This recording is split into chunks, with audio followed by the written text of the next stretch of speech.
One of my main motivations is I don't want anybody to feel as lonely as I did growing up.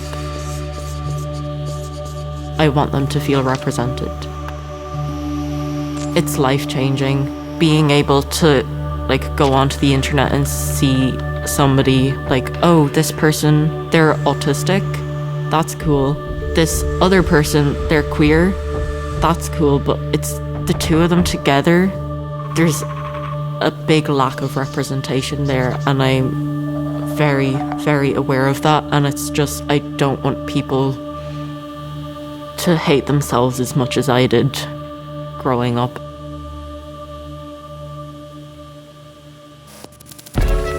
The pieces of paper represent different periods of journal entries throughout my life, just from early teenager years until I suppose now, and my journey through self-discovery, finding out who I am and who I want to be.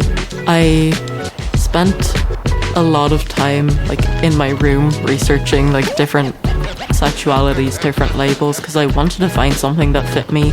And I went through so many at the beginning. I was I'm asexual, aromantic, but girls.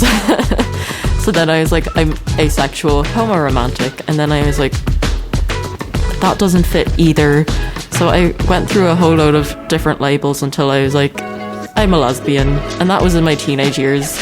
When I was 19, I think, I realized that I was non-binary as well. There was 5 years between the realizations. I suppose non-binary is anything outside of a binary of male or female or man or woman. I don't necessarily feel like a woman. I don't feel like a man, so I label myself as non-binary. I had never really met other trans people, and when I went to college, I did, and they helped me realize that gender identity and gender expression, and they're different to each other, and I had no understanding of that until I had met other trans people.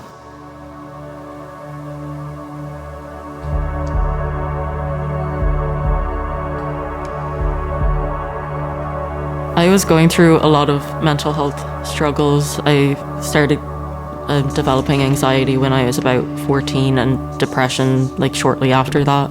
It turns out I had undiagnosed autism, but I only found that out when I was 17, so it did take a while for me to put pieces together. In my brain it was me? Autism? I don't know how I feel about that, and I didn't like it. I needed to fit in until one day I was you know what?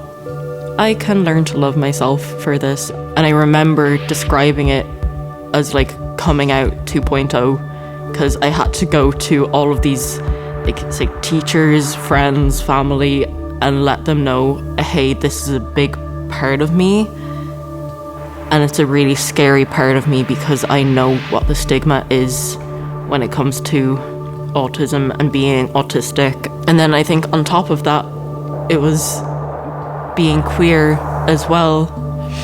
It was just why me? Why did I have to be born this way? Living in a world with odds stacked against you is heartbreaking, soul-crushing. Is there even a point?